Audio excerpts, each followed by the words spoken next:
Ya mungkin gara-gara itu ya, hakim memutuskan 4 tahun karena menurut hakim undang-undang ITE-nya yang terbukti.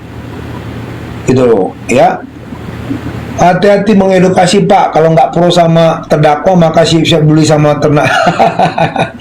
Maaf ya, saya kan nggak mendukung siapa-siapa di sini. Terima kasih buat Pak, Bapak atau Ibu Rewa. Saya menjelaskan ini tentang undang-undang ya. Lagi-lagi seperti yang saya katakan sebelumnya, saya di sini komalnya mendidik, ya, saya mendidik. Saya nggak ada memihak kepada NM atau JPU. Kalau misalnya tadi saya ini 4 tahun, kalau kita lihat pasal 45 ayat 10, ya, mungkin hakim mengatakan NM terbukti di pasal 45 ayat 10, makanya di 4 tahun. Karena ancaman maksimalnya 6 tahun, gitu loh. Ya. Kenapa Dokter Oki nggak masuk pada terlibat? Ya tinggal dilaporkan. Bagi orang yang misalnya merasa itu jadi korban atau merasa orang itu ikut terlibat, bisa dilaporkan gitu loh. Ya, jadi teman-teman di sini saya mengedukasi ya, saya nggak ada mengapa memihak kepada siapapun. Tadi Pak siapa bilang hati-hati Pak ngasih pendapat nanti nggak mendukung NM, nanti Bapak dibully. Mohon maaf ya. Kalau ada pendukung NM yang maksudnya tidak terima kalau saya memberikan edukasi hukum, saya mohon maaf nih. Saya hanya memberi edukasi hukum, saya nggak ada yang lain. Ya. 2 minggu saya kemarin nggak tidak live karena saya ada di luar negeri. Bagi teman-teman yang belum mau follow, tolong di follow, di tap-tap layarnya ya, di tap-tap layarnya. Kami mendukung kebenaran, bagus. Terima kasih buat gift-nya ya. Kami mendukung kebenaran, bagus. Pokoknya kita dukung kebenaran, kita dukung fakta hukum ya, supaya masyarakat tercerahkan. Rewa nggak dibilang berpihak semua, kalau komentar jangan asal cara. Iya, saya lagi-lagi ngasih pendapat hukum ya, saya nggak ada memihak kepada siapapun. Thank you Bu Gita nih, Bu Gita. Thank you Bu Gita yang di Itali yang selalu saya. Wah, 2 minggu saya nggak ada ini live. Bu Gita nih pasti cari-cari saya dong nih di Itali. Saya kasih dulu deh Bu Gita. Saya kasih musik buat Bu Gita yang kasih gift buat saya. Saya kasih musik buat Bu Gita.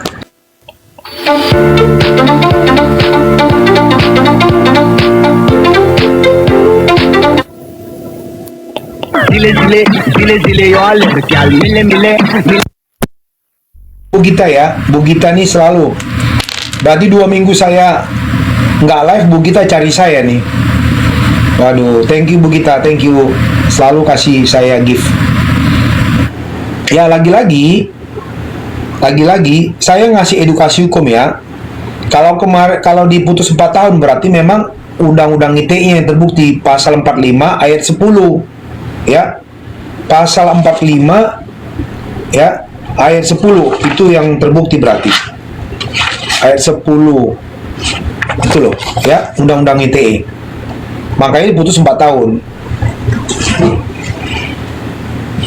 Ya, bagi teman-teman, saya hanya mengedukasi ya, nggak ada yang saya mau mendukung siapapun. Oleh teman-teman nanya di sini terkait dengan pasal-pasal tersebut. Ya, kemarin kenapa JPU mengajukan banding? Karena tuntutan JPU itu 11 tahun terkait dengan Undang-Undang Nomor 8 Tahun 2010 tentang tindak pidana pencucian uang. Itu pasal 3, ancaman maksimalnya 20 tahun. Kemarin JPU menuntut 11 tahun. Apa nih pasal 7B Bang? Coba dilihat pasal 7B. Saya baca ya, nggak apa-apa. Ini kita ngomong edukasi nggak apa-apa, saya baca. Pasal 27B, setiap orang yang dengan sengaja tanpa hak mendistribusikan dan atau mentransmisikan informasi elektronik dan atau dokumen elektronik dengan maksud untuk menguntungkan diri sendiri atau orang lain secara melawan hukum, memaksa orang dengan ancaman kekerasan untuk memberikan suatu barang yang sebagian atau seluruhnya milik orang lain tersebut atau milik orang lain, atau memberi utang, membuat pengakuan utang, atau menghapuskan piutang. Ya, itu pasal 27B. Nah, kalau pasal 45 yang kemarin terbukti itu pasal 45 huruf 45 angka 10. Setiap orang yang dengan sengaja dan tanpa hak mendistribusikan dan atau mentransmisikan informasi elektronik dan atau dokumen elektronik dengan maksud untuk menguntungkan diri sendiri atau orang lain secara melawan hukum dengan ancaman pencemaran atau dengan ancaman akan membuka rahasia, memaksa orang supaya memberikan suatu barang yang sebagian atau seluruhnya milik orang tersebut atau milik orang lain. B. Memberi utang, membuat pengakuan utang atau menghapuskan piutang sebagaimana dimaksud dalam pasal 27B ayat 2, dipidana dengan pidana penjara paling lama 6 tahun atau denda paling banyak 1 miliar rupiah, ya. Jadi itu di pasal 45 angka 10 yang terbuktinya junto pasal 27B, ya, ayat 2. Jadi bukan ini bukan Undang-Undang Nomor 8 tahun 2010 tentang tindak pidana pencucian uang. Begitu ya, teman-teman.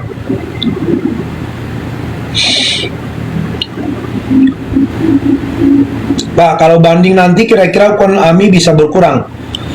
Bisa berkurang, bisa tetap, bisa juga nambah. Ya. Ingat ya, banding bisa berkurang, bisa juga tetap, bisa juga nambah. Tergantung nanti hakim pengadilan tinggi melihat apakah unsur-unsur tersebut terpenuhi seluruhnya sesuai dengan dakwaan dan tuntutan dari JPU.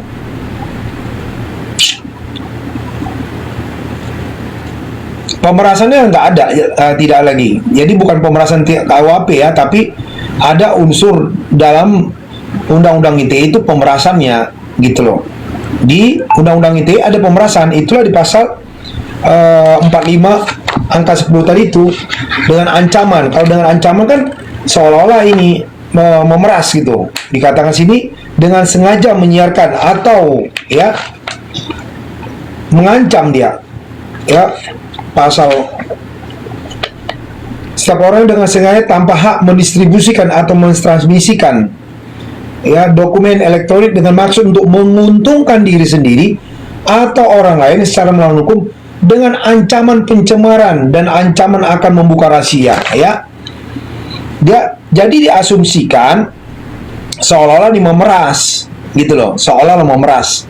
Itu dia pasal 45 angka 10-nya, seolah dia memeras. JDNM bisa dikatakan memeras ya Pak? JDNM. Oh ya dikatakan sini memeras sesuai dengan pasal 45 angka 10. Gitu loh. Bisa kalau dia langsung memeras. Iya, betul. Jadi seperti seolah dia memeras. Karena di sini nggak ancaman akan mendistribusikan. Mendistribusikan berarti kan kalau kamu nggak gini akan saya ini kan ke publik gitu. Saya akan apa ke publish. Itu seolah-olah memeras jadinya. Apakah perbuatan pemerasan harus ada unsur kekerasan? Kekerasan dimaksud seperti apa? Gini, ada misalnya orang ya mau mengatakan, oh ini punya saya, ternyata bukan. Lalu dia bilang, oh sorry saya salah, bukan punya saya. Lalu tuh orang bilang, kalau kamu nggak minta maaf, saya ini kan. Itu bisa masuk pemerasan. Jadi tak perlu ada kekerasan dalam pemerasan itu. Ya, tidak perlu ada kekerasan. Kekerasan itu udah berarti kejahatan fisik. Kalau pemerasan itu tidak perlu ada kejahatan fisik. Cukup dengan ucapan aja, itu udah pemerasan. Ya, tidak ada unsur kekerasan fisik dalam pemerasan. Walaupun ada misalnya orang menyekap dalam satu rumah, orang misalnya tuh ada kan debt collector itu, dia bilang kalau ini nggak dibayarnya akan kami misalnya kami cederain. Nah itu setelah misalnya ada dipukulnya sedikit, lalu dia pemerasan. Ya itu biasanya dalam hal penyekapan. Kalau undang-undang ITE atau kawat pidana yang lain itu pemerasan jarang dengan kekerasan. Masa cuma ucapan misal, ya itu ya diasumsikan oleh oleh jaksa ya. Karena di pasal 45 ya Bu ya, pasal 45 angka 10 tuh, pasal 45 angka 10 dikatakan di sini dengan ancaman akan membuka rahasia. Dengan ancaman akan membuka rahasia itu seolah memeras, seolah-olah. Gitu ya. Seolah-olah. Kan belum terbukti. Seolah-olah. Jadi misalnya, oh nanti begini akan saya buka kamu nih. Ya, diasumsikan itu sebagai pemerasan. Gitu ya. Teman-teman, lagi-lagi di sini saya hanya mau mengedukasi, nggak ada unsur saya memihak kepada siapapun ya. Saya nggak ada memihak. Pak, jadi bagaimana dengan kasus terenggiling yang dirubah jadi putusannya? Ya, bisa kalau itu dilaporkan. Kalau misalnya bahwa kasus tersebut tidak sesuai, itu bisa dilaporkan, gitu loh. Bisa dilaporkan. Tidak perlu pemerasan kan? Tidak terbukti pemerasan di pasal 45 ya huruf di pasal 45 angka 10 itu ada ancaman, dikatakan mengancam membuka rahasia, itu seolah-olah seperti pemerasan, itu yang jadi dikatakan hakim terbukti.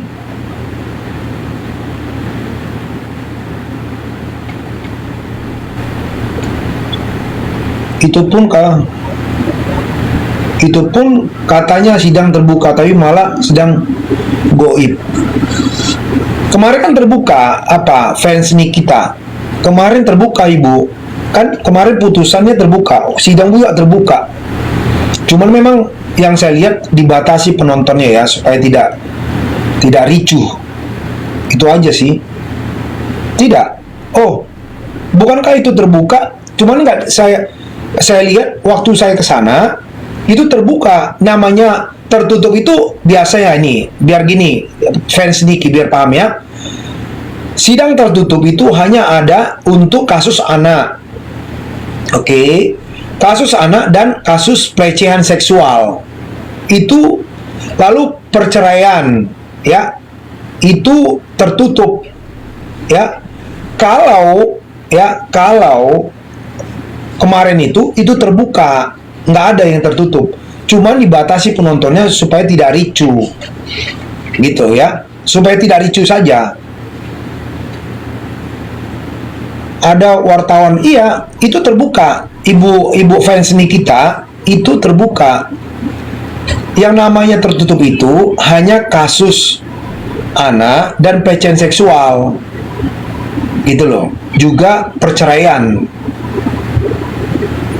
Itu yang tertutup. Di luar itu terbuka semua.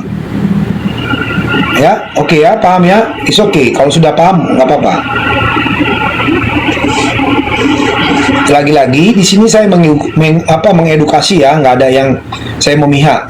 Saya nggak ada memihak. Mengedukasi. Jadi teman-teman yang belum follow, tolong di follow, di tap-tap layarnya supaya Anda teredukasi. Ya betul, kayak anak Nikita, Fadel itu tertutup. Kalau kemarin terbuka semua. Di tap-tap layarnya diberikan kepada teman-temannya, di-share kepada teman-temannya ya, supaya tercerahkan. Karena saya nggak ada memihak. Komal saya mendidik, bukan gosip-gosip.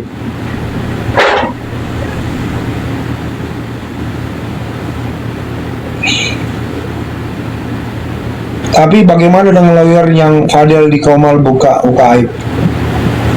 Oh, kalau masalah buka aib itu urusan bukan di luar peradilan. Kalau di luar peradilan, dia tidak boleh terbuka untuk umum masalah anak dan pelecehan seksual serta ini sidang perceraian gitu loh. Kalau misalnya di luar itu ya urusan dia gitu. Tapi kalau urusan di peradilan itu hukumnya begitu, hukum acara di peradilan harus demikian ya, ibu fans ya.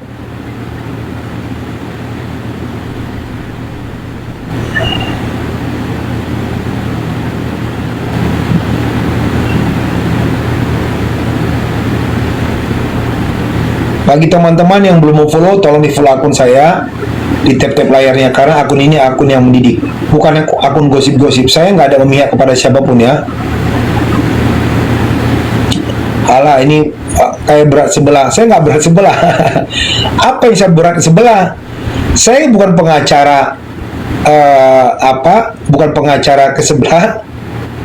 Saya nggak gosip-gosip ya. Nah, saya nggak ada bukan pengacaranya NM. Saya juga nggak kenal sama JPU-nya. Terus kemana saya berat sebelah? Memihak juga boleh? Enggak, saya nggak memihak. Saya mau memihak kepada siapa gitu loh. Saya kan nggak memihak. Saya nggak kenal sama JPU, ya kan? Saya juga nggak kenal sama NM. Saya cuma tahu NM. Saya juga bukan pengacaranya. Terus buat apa saya memihak? Kalau saya pengacaranya, ya, atau saya kenal sama JPU, mungkin saya memihak. Saya di sini bicara tentang hukum nih, nah nih, ya, saya bicara tentang hukum. Ya, saya nggak pihak. Saya di tengah-tengah kok. Karena komal saya komal, bukan komal gosip-gosip. Pak, bagaimana sikap NM dan JPU selama persidangan? Memang hal itu sebenarnya tidak boleh. Misalnya ada perseteruan di ruang persidangan, jangan sampai kepada personel ya. Nggak boleh. Kita bicara tentang misalnya fakta hukumnya, tentang alat bukti. Nggak boleh kepada personilnya. Gitu loh, nggak boleh. Harusnya nggak boleh. Dalam persidangan nggak boleh menyerang pribadi, itu nggak boleh.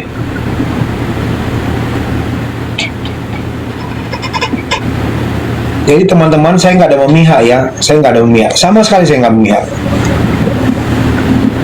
Saya live ini, saya angkat lagi tema ini supaya justru antara kedua belah pihak yang berseteru semakin paham tentang hukum. Pak, berapa lama putusan banding ini? Oh ya, tahanan itu biasanya nggak lebih dari kalau karena ditahan Niki itu nggak lebih dari ini nanti putusannya 2 bulan, nggak lebih. Itu udah putus nanti, nggak lebih dari 2 bulan. Ya, saya tetap objektif ya.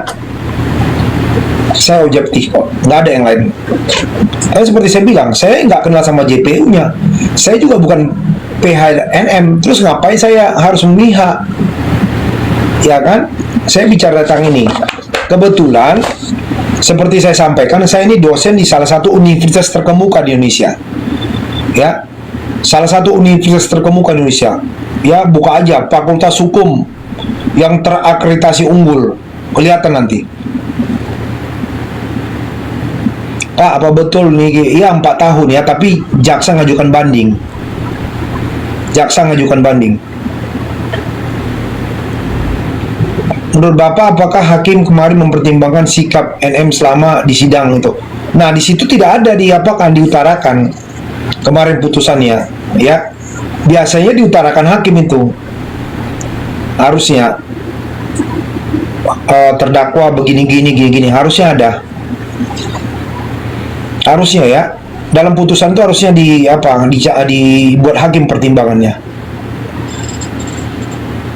Dalam putusan selalu hakim mempertimbangkan atas misalnya sikap dari terdakwa. Kenapa tidak diutarakan? Apakah itu boleh? Ya, sah-sah saja. Sah-sah saja, walaupun sebenarnya harusnya diutarakan. Misalnya sikap dari terdakwa misalnya memohon karena mempunyai anak, atau terdakwa tidak sopan, atau gini, harusnya ada. Sikap JPU tidak dinilai juga Pak. Memang ini kelemahan, saya bilang aja. JPU tidak pernah dinilai sikapnya. Ya, saya bilang ya. Memang JPU nggak pernah dinilai sikapnya. Yang selalu dinilai itu ada terdakwa, karena terdakwa namanya diadili dia. Seolah terdakwa itu sudah bersalah, padahal itu nggak boleh. Ya, harusnya nggak boleh. Kan ada namanya presumption of innocence, ajas praduga tak bersalah. sampai pengadilan memutuskan dia bersalah, orang itu tidak boleh dikatakan bersalah. Terima kasih ilmu Pak. Iya, sama-sama. Silakan di tap-tap layarnya ya, teman-teman yang belum follow akun saya, tolong di follow. Pak, ngapain ngurusin perempuan nggak penting untuk Indonesia? Kita mau punya perempuan itu. Saya nggak ngurusin ya Pak Adi, Pak Ajinoto. Saya nggak ngurusin Pak Ajinoto. Saya cuma memberi edukasi hukum. Saya nggak ngurusin. Saya memberikan edukasi hukum. Biasanya saya juga kemarin tuh saya live di luar Niki. Saya live tentang MBG ya, makan bergizi gratis yang banyak keracunan. Saya ada juga.